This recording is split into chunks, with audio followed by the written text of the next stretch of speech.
ಕೃಷಿಯಲ್ಲಿ ಟ್ರ್ಯಾಕ್ಟರ್ಗಳು ಮೂಲಭೂತವಾದವು. ನಮ್ಮ ದೈನಂದಿನ ಜೀವನದಲ್ಲಿ ಆಹಾರವನ್ನು ಪಡೆಯಲು, ನಾವು ಬೆಳೆ ಬೆಳೆಸಲು, ಬೀಜ ಬಿತ್ತಲು ಮತ್ತು ಬೆಳೆ ಕಟಾವು ಮಾಡಲು ಬಳಸುವ ವಿಧಾನಗಳನ್ನು ಸಂಪೂರ್ಣವಾಗಿ ಬದಲಾಯಿಸಿವೆ. ಟ್ರ್ಯಾಕ್ಟರ್ಗಳು ರೈತರಿಗೆ ಮಣ್ಣನ್ನು ಸಿದ್ಧಪಡಿಸಲು, ಬೀಜಗಳನ್ನು ಬಿತ್ತಲು ಮತ್ತು ಬೆಳೆಗಡ್ಡೆಯನ್ನು ಸುಲಭವಾಗಿ ಮತ್ತು ದಕ್ಷತೆಯಿಂದ ನಿಯಂತ್ರಿಸಲು ಸಹಾಯ ಮಾಡುತ್ತವೆ. ಇದರಿಂದ ರೈತರು ತಮ್ಮ ವ್ಯವಹಾರದ ಪ್ರಮುಖ ಭಾಗಗಳಿಗೆ ಗಮನ ಹರಿಸಬಹುದು, ಉತ್ಪಾದನಾ ಸಾಮರ್ಥ್ಯವನ್ನು ಹೆಚ್ಚಿಸಬಹುದು, ಸಮಯವನ್ನು ಉಳಿಸಬಹುದು ಮತ್ತು ಕಾರ್ಮಿಕ ವೆಚ್ಚಗಳನ್ನು ಕಡಿಮೆ ಮಾಡಬಹುದು. ಬದಲಾಯಿಸಬಹುದಾದ ಅಟ್ಯಾಚ್ಮೆಂಟ್ಗಳೊಂದಿಗೆ ಟ್ರ್ಯಾಕ್ಟರ್ಗಳು ಕಟಾವು ಮುಂತಾದ ವಿವಿಧ ಕೆಲಸಗಳನ್ನು ಮಾಡಲು ಸಾಮರ್ಥ್ಯವನ್ನು ಹೊಂದಿವೆ. ಈ ಬಹುಮುಖತೆಯು ಟ್ರ್ಯಾಕ್ಟರ್ಗಳನ್ನು ರೈತರಿಗೆ ದೊಡ್ಡ ಆಸ್ತಿಯಾಗಿ ಪರಿವರ್ತಿಸುತ್ತದೆ, ಬದಲಾಗುವ ಪರಿಸ್ಥಿತಿಗಳಿಗೆ ಮತ್ತು ಆದ್ಯತೆಗಳಿಗೆ ತಕ್ಕಂತೆ ಆಕಾರ ನೀಡಲು ಸಹಾಯ ಮಾಡುತ್ತದೆ.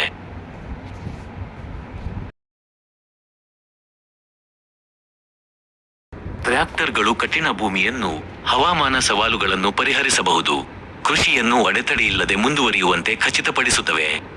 ಕಠಿಣ ಪರಿಸ್ಥಿತಿಗಳಲ್ಲಿ ಸಹ ನಿರ್ವಹಿಸಬಲ್ಲವು, ರೈತರಿಗೆ ವಿಶ್ವಾಸಾರ್ಹ ಸಂಗಾತಿಗಳಾಗಿ ಇರುತ್ತವೆ. ರೈತರು ಟ್ರ್ಯಾಕ್ಟರ್ಗಳ ಮೇಲೆ ಹೆಚ್ಚಿನ ಆದಾಯವನ್ನು ಪಡೆಯಲು, ಗುಣಮಟ್ಟವನ್ನು ಸುಧಾರಿಸಲು ಮತ್ತು ಶ್ರಮ ಕಾರ್ಮಿಕರ ಕೆಲಸವನ್ನು ಕಡಿಮೆ ಮಾಡಲು ಅವಲಂಬಿತರಾಗಿದ್ದಾರೆ.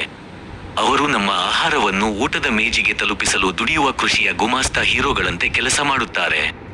ಸಂತುಲನ ಕೃಷಿ ಮತ್ತು ನಿಖರ ಕೃಷಿ ಪದ್ಧತಿಗಳನ್ನು ಅನುಸರಿಸಲು ಟ್ರ್ಯಾಕ್ಟರ್ಗಳು ಪ್ರಮುಖ ಪಾತ್ರ ವಹಿಸುತ್ತವೆ.